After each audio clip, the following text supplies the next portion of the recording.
जय माता की मित्रों, मैं धनेश्वर महतो। आज जो बातें मैं कहने जा रहा हूं, भक्तों को तो पिछवाड़े में बहुत तगड़ी मिर्ची लगने वाली है, क्योंकि अब से पहले और ना ही कोई भविष्य में ये लफ्ज कोई इस्तेमाल किया होगा जो मैं करने जा रहा हूं।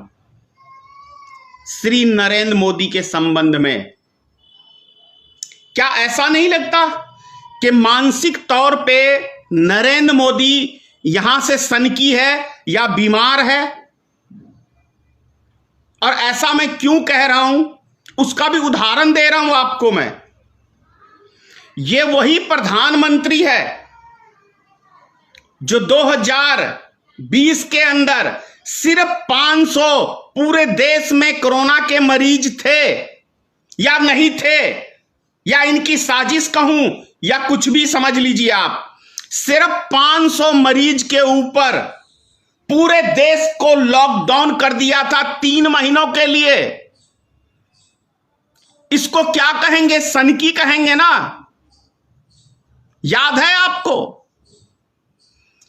अभी 5 राज्यों का चुनाव है और ये वही सनकी प्रधानमंत्री है जो पिछले साल सिर्फ 500 मरीजों पे पूरे देश को लॉकडाउन कर दिया। और इस समय कल 2,34,000 एक दिन में कोरोना के मरीज पाए गए। तब ये 5 राज्यों के चुनाव में चुनाव करने में व्यस्त है। तो इससे यह सिद्ध नहीं होता कि नरेंद्र मोदी एक सनकी, मानसिक तौर पे रोगी प्रधानमंत्री हमने चुना है इस देश में? क्या इससे यह स्पष्ट नहीं होता? और भी इसकी सनक मैं बता रहा हूं, इसकी सनक कैसे चढ़ती है। याद है 2016 आप सबको याद होगा, 8 नवंबर की रात्रि जब ये टीवी के ऊपर आए थे और 8 बजे रात्रि को पूरे देश को क्या संदेश दिया था? भाइयों और बहनों, आज रात्रि 12 बजे से 1000 और 500 के नोट वैध नहीं अवैध हो जाएंगे। आपका घर में जो पैसा रखा हुआ है वो रद्दी का टुकड़ा हो जाएगा। ये सनकी प्रधानमंत्री ही कोई कर सकता है, ये कोई सही व्यक्ति नहीं कर सकता है। जिसका मानसिक संतुलन यहां से बिगड़ जाए वही व्यक्ति ऐसी ऐसी हरकतें कर सकता है। और क्या कहा था उस समय के अंदर कि हमारी लड़ाई आतंकवाद के खिलाफ है, नक्सलवाद के खिलाफ है, हमारी लड़ाई भ्रष्टाचार के खिलाफ है। और 1000 और 500 के नोट बड़े हैं, वो आसानी से उग्रवादियों के पास पहुंच रहे हैं, पाकिस्तान से पहुंच रहा है, बांग्लादेश से पहुंच रहा है। तो फिर 2000 के नोट छापने की क्या आवश्यकता थी? यदि नरेंद्र मोदी की लड़ाई आतंकवाद के खिलाफ थी, नक्सलवाद के खिलाफ थी, उग्रवादियों के खिलाफ थी, भ्रष्टाचार के खिलाफ थी, तो 2000 के नोट छापने की क्या आवश्यकता थी? मुझे बताइए। और अब जब 5 राज्यों का चुनाव है तब इसको देश के नागरिकों की चिंता नहीं है। इसको चिंता है तो सिर्फ और सिर्फ चुनाव जीतने की चिंता है, रैलियों की चिंता है। इतना गंभीर हालात अभी देश में बना हुआ है, लेकिन यह सनकी प्रधानमंत्री, मानसिक तौर पे रोगी प्रधानमंत्री एक भी रैली नहीं बंद करना चाहता है।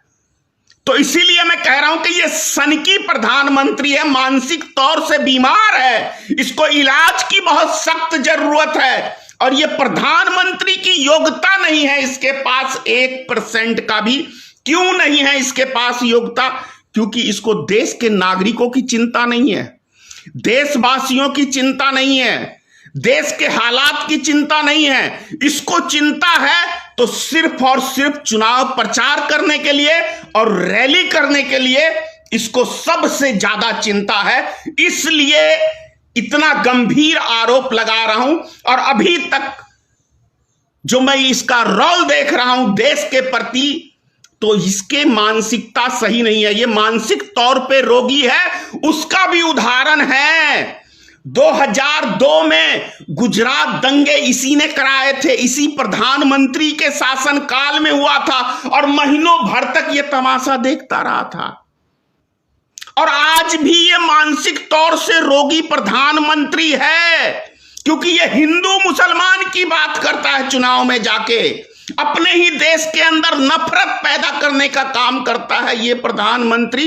इसीलिए ये मानसिक तौर से रोगी प्रधानमंत्री है, इसको इलाज की सख्त जरूरत है।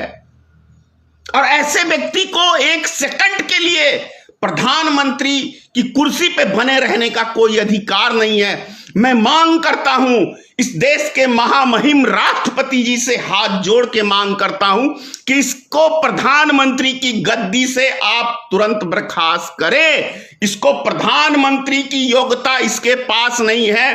देश हित के लिए, राष्ट्र हित के लिए आपसे अपील कर रहा हूं कि नरेंद्र मोदी के अंदर प्रधानमंत्री की योग्यता नहीं है।